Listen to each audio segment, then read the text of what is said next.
आखिर क्यों गया था घटोत्कच विभीषण से कर लेने के लिए लंका। भीमपुत्र घटोत्कच की एक रोचक कथा आज मैं आपके सामने प्रस्तुत करने वाला हूँ। महाभारत में ऐसे अनेक पात्र हैं जिनके बारे में लोग बहुत कम ही जानते हैं। ऐसे ही एक पात्र हैं भीम का पुत्र घटोत्कच। अधिकांश लोग ये नहीं जानते हैं कि घटोत्कच कौन था। घटोत्कच भीम व राजसी हिडिंबा का पुत्र था और उसकी मृत्यु कर्ण के हाथों से हुई थी। इसके अलावा भी घटोत्कच से जुड़ी अनेक रोचक बातें हैं जो बहुत कम लोग जानते हैं।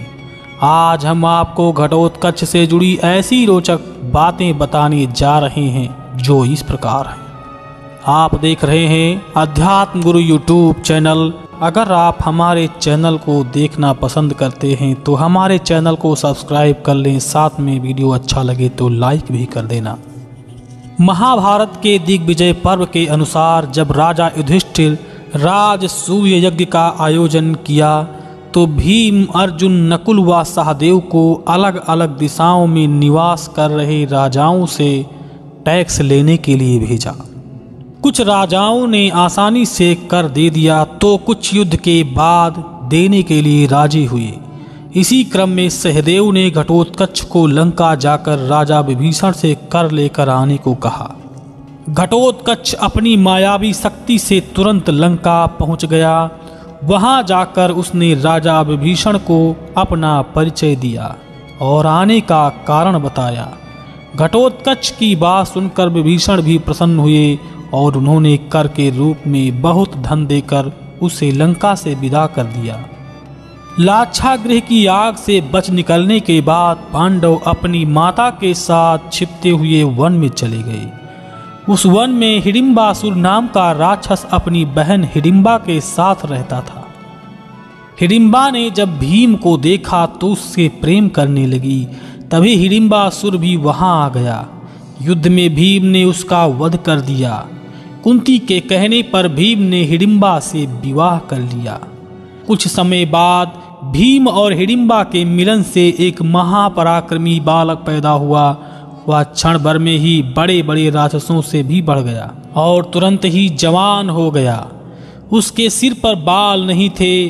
भीम और हिडिंबा ने उसके घट अर्थात सिर को उत्कच यानी केशहीन देखकर उसका नाम घटोत्कच रख दिया। वनवास के दौरान जब पांडव गंधमादन पर्वत की ओर जा रहे थे तभी रास्ते में बारिश व तेज हवाओं के कारण द्रौपदी बहुत थक गई। तब भीम ने अपने पुत्र घटोत्कच को याद किया। घटोत्कच तुरंत वहां आ गया। भीम ने उसे बताया कि तुम्हारी माता द्रौपदी बहुत थक गई हैं। तुम उसे कंधे पर बैठाकर हमारे साथ इस तरह चलो कि उसे किसी तरह का कष्ट न हो। घटोत्कच ने भीम से कहा कि मेरे साथ और भी साथी हैं, आप सभी उनके कंधों पर बैठ जाइए। माता द्रौपदी को भी मैं अपने कंधे पर बैठा लेता हूँ। इस तरह आप सभी आसानी से गंधमादन पर्वत तक पहुँच जाएंगे। पांडवों ने ऐसा ही किया। कुछ ही देर में घटोत्कच व उनके साथियों ने पांडवों को गंधमादन पर्वत पर पहुंचा दिया। कुरुक्षेत्र के मैदान में जब पांडव व कौरवों की सेना में युद्ध छिड़ा हुआ था उस समय घटोत्कच दुर्योधन के बीच भी भयानक युद्ध हुआ था। जब भीष्म पितामह को पता चला कि दुर्योधन और घटोत्कच में युद्ध हो रहा है तो उन्होंने द्रोणाचार्य को कहा, घटोत्कच को युद्ध में कोई भी पराजित नहीं कर सकता, इसलिए आप उसकी सहायता के लिए जाइए। भीष्म के ऐसा कहने पर द्रोणाचार्य, जयद्रथ, कृपाचार्य, अश्वत्थामा, विकर्ण व अनेक महारथी दुर्योधन की सहायता के लिए गए। लेकिन घटोत्कच ने उन्हें भी अपने पराक्रम से घायल कर दिया।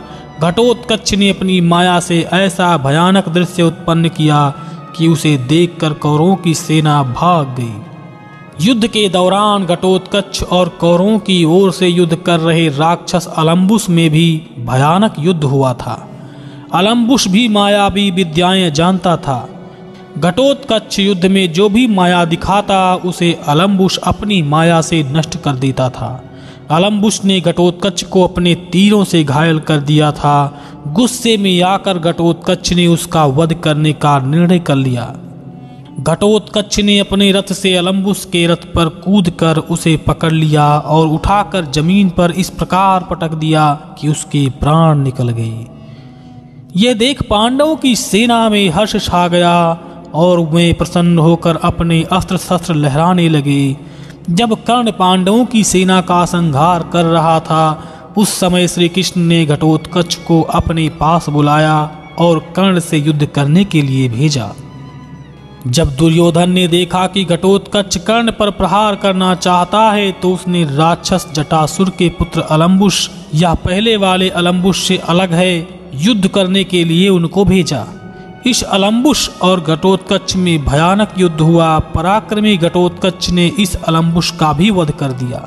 राक्षस अलम्बुस का सिर काटकर घटोत्कच दुर्योधन के पास पहुंचा और गर्जना करते हुए बोला, मैंने तुम्हारे सहायक का वध कर दिया है। अब कर्ण और तुम्हारी भी यही अवस्था होगी। जो अपने धर्म, अर्थ और काम तीनों की इच्छा रखता है, उसे राजा, ब्राह्मण और स्त्री से खाली हाथ नहीं मिलना चाहिए। इसीलिए मैं तेरे लिए यह मस्तक भेंट के रूप में लाया हूँ। ऐसा कहकर घटोत्कच ने अलम्बुस का सिर दुर्योधन की ओर फेंक दिया। महाभारत के द्रोण पर्व के अनुसार घटोत्कच के रथ पर जो झंडा था, उस पर मांस खाने वाले गिद्ध दिखाई देता था। उसके रथ में 8 पहिए लगे थे और चलते समय वह बादलों के समान गंभीर आवाज करता था। 100 बलवान घोड़े एक रथ में जुटे हुए थे। उन घोड़ों के कंधों पर लंबे लंबे बाल थे। उनके आंखें लाल थी। घटोत्कच का रथ रीछ का खाल से मढ़ा हुआ था। उस रथ में सभी प्रकार के अस्त्र शस्त्र रखे हुए थे। विरूपाक्ष नामक राक्षस उस रथ का सारथी था। जब श्री कृष्ण के कहने पर घटोत्कच कर्ण से युद्ध करने गया, तो उनके बीच भयानक युद्ध होने लगा। घटोत्कच और कर्ण दोनों ही पराक्रमी योद्धा थे, इसलिए वे एक दूसरे के ऊपर प्रहार करने लगे। इन दोनों का युद्ध आधी रात तक चलता रहा। जब कर्ण ने देखा घटोत्कच को किसी प्रकार पराजित नहीं किया जा सकता, तो उसने अपने दिव्यास्त्र को प्रकट किए। यह देख घटोत्कच ने भी अपनी माया से राक्षसी सेना प्रकट कर दी। कर्ण ने अपने शस्त्रों से उसका भी अंत कर दिया। इधर घटोत्कच कौरवों की सेना का संहार करने लगे।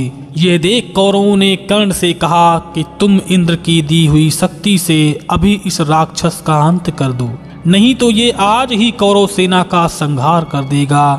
कर्ण ने ऐसा ही किया और घटोत्कच का वध कर दिया।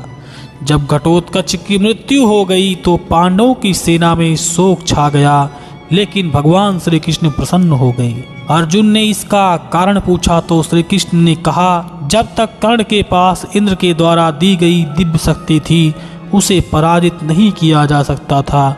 उसने वह शक्ति अर्जुन का वध करने के लिए रखी थी, इसलिए वह शक्ति अब उसके पास नहीं है। ऐसी स्थिति में तुम्हें उससे कोई खतरा नहीं है। इसके बाद श्री कृष्ण ने यह भी कहा कि यदि आज कर्ण घटोत्कच का वध नहीं करता, तो एक दिन मुझे ही उसका वध करना पड़ता, क्योंकि वह ब्राह्मणों व यज्ञों से शत्रुता रखने वाला राक्षस था। तुम लोगों का प्रिय होने के कारण ही मैंने उसे पहले वध नहीं किया था। मित्रों, ये थी घटोत्कच की कथा जो मैंने आपको महाभारत से सुनाई है। आशा करते हैं कि आपको हमारा वीडियो पसंद आया होगा। अगर पसंद आया है तो कृपया वीडियो को लाइक करें, साथ में इस वीडियो को शेयर भी करें और हमारे चैनल को सब्सक्राइब करें। मिलते हैं किसी खास अन्य वीडियो में, तब तक के लिए जय श्री कृष्ण।